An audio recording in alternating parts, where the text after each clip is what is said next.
Hello दोस्तों, आप सबका स्वागत है मेरे चैनल पे। आज हम सीखेंगे कि ASP.NET ग्रिड व्यू के डेटा को वर्ड डॉक्यूमेंट में कैसे एक्सपोर्ट करें। आगे बढ़ने से पहले आप सभी से निवेदन है कि आप मेरे चैनल को सब्सक्राइब करें और बेल आइकन दबाना ना भूलें।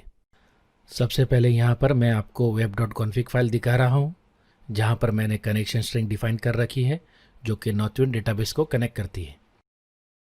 नॉर्थविंड डेटाबेस की सारी जानकारी के लिए आप राइट हैंड साइड में दी गई वीडियो के लिंक पर क्लिक करें। तो चलिए शुरुआत करते हैं।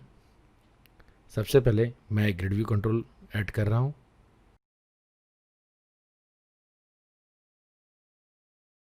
अब मैं ग्रिड व्यू में कुछ कलर्स और फॉर्मेटिंग सेट कर रहा हूँ।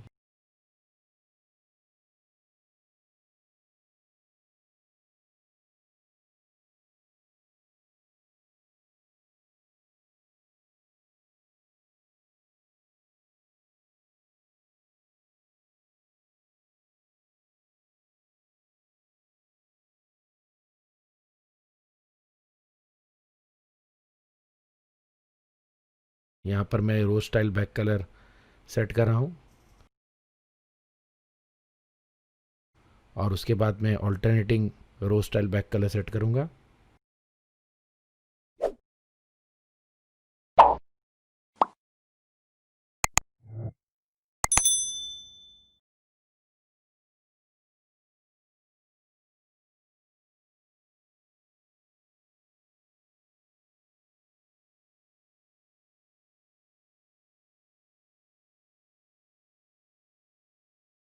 मैं ग्रिड व्यू में अलाउ पेजिंग प्रॉपर्टी को ट्रू सेट कर रहा हूँ क्योंकि यहाँ पर मैं पेजिंग का इस्तेमाल करने वाला हूँ।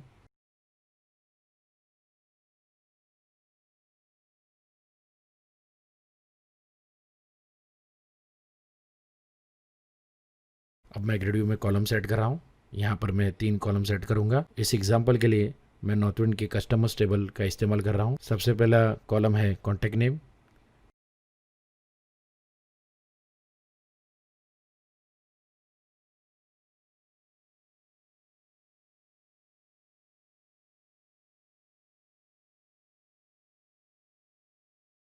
उसके बाद दूसरा सिटी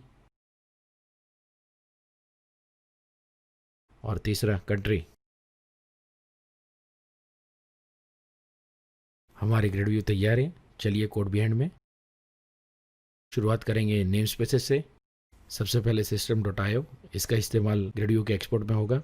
फिर सिस्टम डॉट डेटा, यहाँ पर मैं डेटा टेबल का इस्तेमाल कर रहा हूँ। फिर सिस्टम डॉट ड्राइंग फॉर्मेटिंग के लिए, system dot data dot SQL client ADO dot net के लिए, और अंत में system dot configuration web dot config से कनेक्शन स्ट्रिंग को फेच करने के लिए।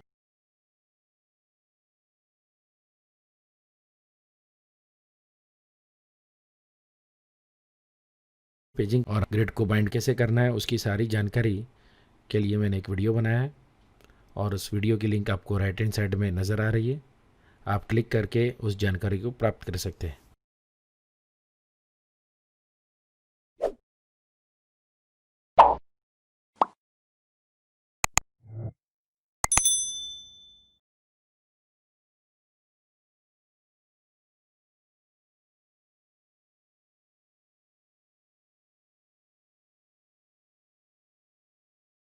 अब मैं ग्रिड व्यू को on page index changing event handler assign कर रहा हूँ। चलिए हमारी कोडिंग हो चुकी है। अब हम कोड को रन कर चेक करते हैं।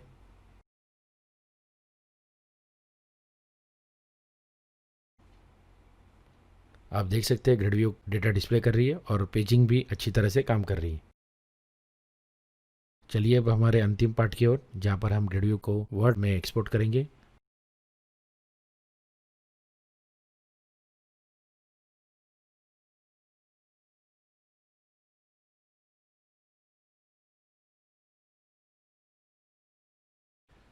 सबसे पहले हमें एक बटन ऐड करना होगा।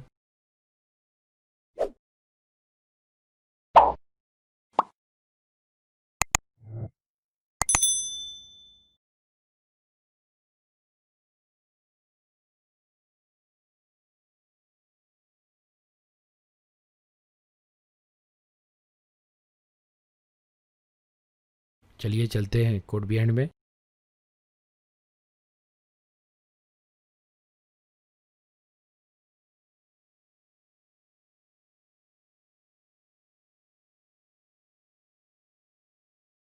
अब यहाँ पर मैं button click event handler define करूँगा।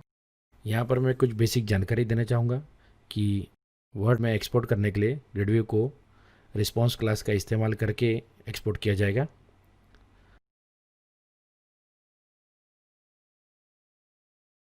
और उसके लिए हम सबसे पहले रिस्पॉन्स ऑब्जेक्ट को क्लियर करेंगे।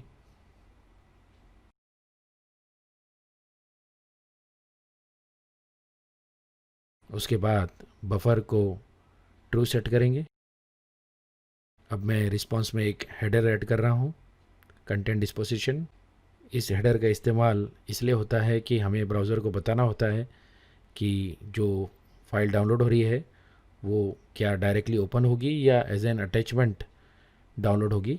और साथ ही साथ हमें फाइल का नाम भी यहाँ पर सेट करने का ऑप्शन मिलता है।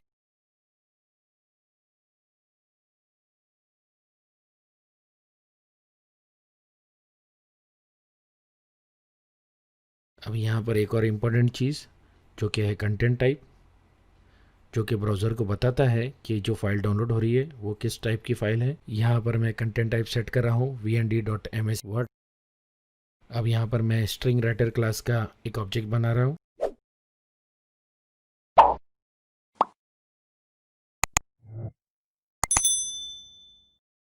अगला मैं HTML टेक्स्ट राइटर क्लास का ऑब्जेक्ट बना रहा हूँ। ये दोनों ही क्लासेस का इस्तेमाल ग्रिडव्यू को HTML में रेंडर करने के लिए होता है।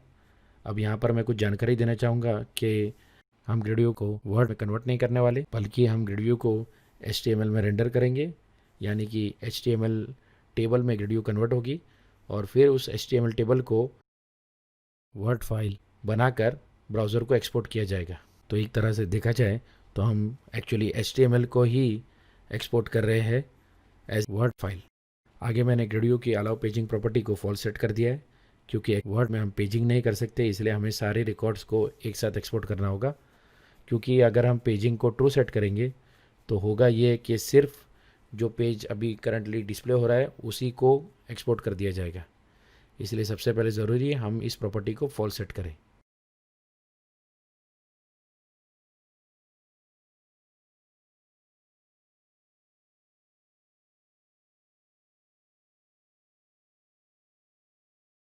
अब मैंने ग्रिडव्यू में फॉर्मेटिंग शुरू कर दी है।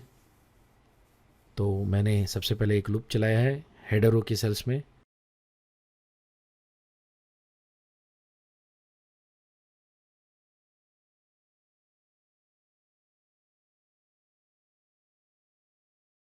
और लूप के अंदर मैंने सेल का बैकग्राउंड कलर सेट किया है।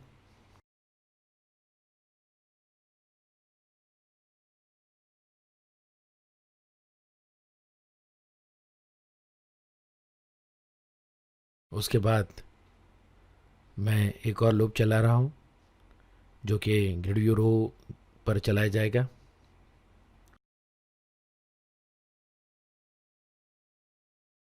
और सारी रोज़ के अंदर जितने भी सेल्स है उनका भी बैक कलर सेट किया जाएगा। ये इसलिए किया जा रहा है कि अभी हमने जो फॉर्मेटिंग अप्लाई की थी वो रो को की थी, पर क्योंकि हम ग्रिडव्यू को वर्ड में एक्सपोर्ट कर रहे हैं उसमें कलर्स में कुछ प्रॉब्लम आती है, जिस वजह से हमें इसको लूप कर कर हर सेल को उस कलर को अप्लाई करना पड़ेगा। अब आप देख सकते हैं कि मॉड ऑपरेटर इस्तेमाल करके मैं ग्रिडव्यू में कलर सेट कर रहा हूँ। यहाँ पर मैं ऑड और इवन के हिसाब से अलग अलग कलर सेट करूँगा,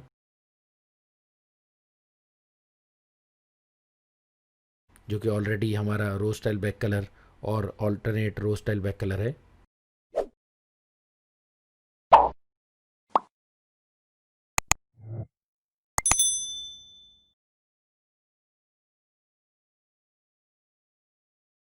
और एक और चीज़ यहाँ पर मैं बताना चाहूँगा कि मैंने यहाँ पर रेंडर कंट्रोल फंक्शन का इस्तेमाल किया है, जिसे मैंने HTML टेक्स्ट राइटर जो ऑब्जेक्ट हमने पहले बनाया था वो पास किया है। ये ग्रिडव्यू को कन्वर्ट कर देगा एक HTML टेबल में और उसके बाद हम उसे राइट कर देंगे रिस्पॉन्स में। अब क्योंकि रिस्पॉन्स में हमने कंटेंट टाइप में सेट कर दिया है कि डाउनलोड होने वाली फाइल वर्ड है, तो ब्राउज़र को यही लगेगा कि हम एक वर्ड डॉक्यूमेंट भेज रहे हैं और वर्ड डॉक्यूमेंट का ही कंटेंट भेज रहे हैं। और इस तरह हम ग्रिडव्यू को HTML में कन्वर्ट करके उसे वर्ड डॉक्यूमेंट के ऑब्जेक्ट में डिस्गाइज कर ब्राउज़र को भेजेंगे।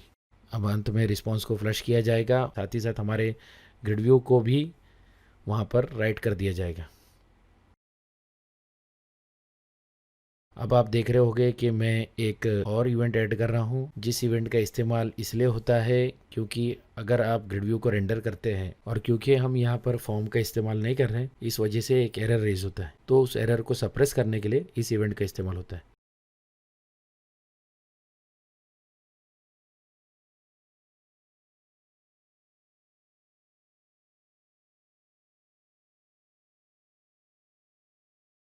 अब मैं बटन को एक on click event handler assign कर रहा हूँ।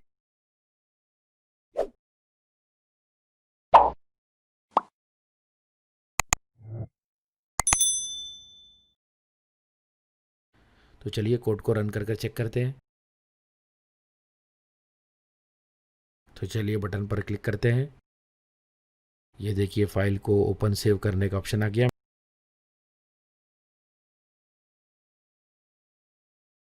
मैंने ओपन कर दिया। आप देख सकते हैं ग्रिड व्यू अच्छी तरह फॉर्मेटिंग से एक्सपोर्ट हो चुकी है। तो इसी के साथ हम वीडियो के अंत में आते हैं। सोर्स कोड और डेमो के लिंक्स डिस्क्रिप्शन में अवेलेबल हैं। आपका बहुत बहुत शुक्रिया वीडियो देखने के लिए। प्लीज़ लाइक, शेयर और सब्सक्राइब कीजिए। जल्द ही मिलेंगे अगले वीडियो में।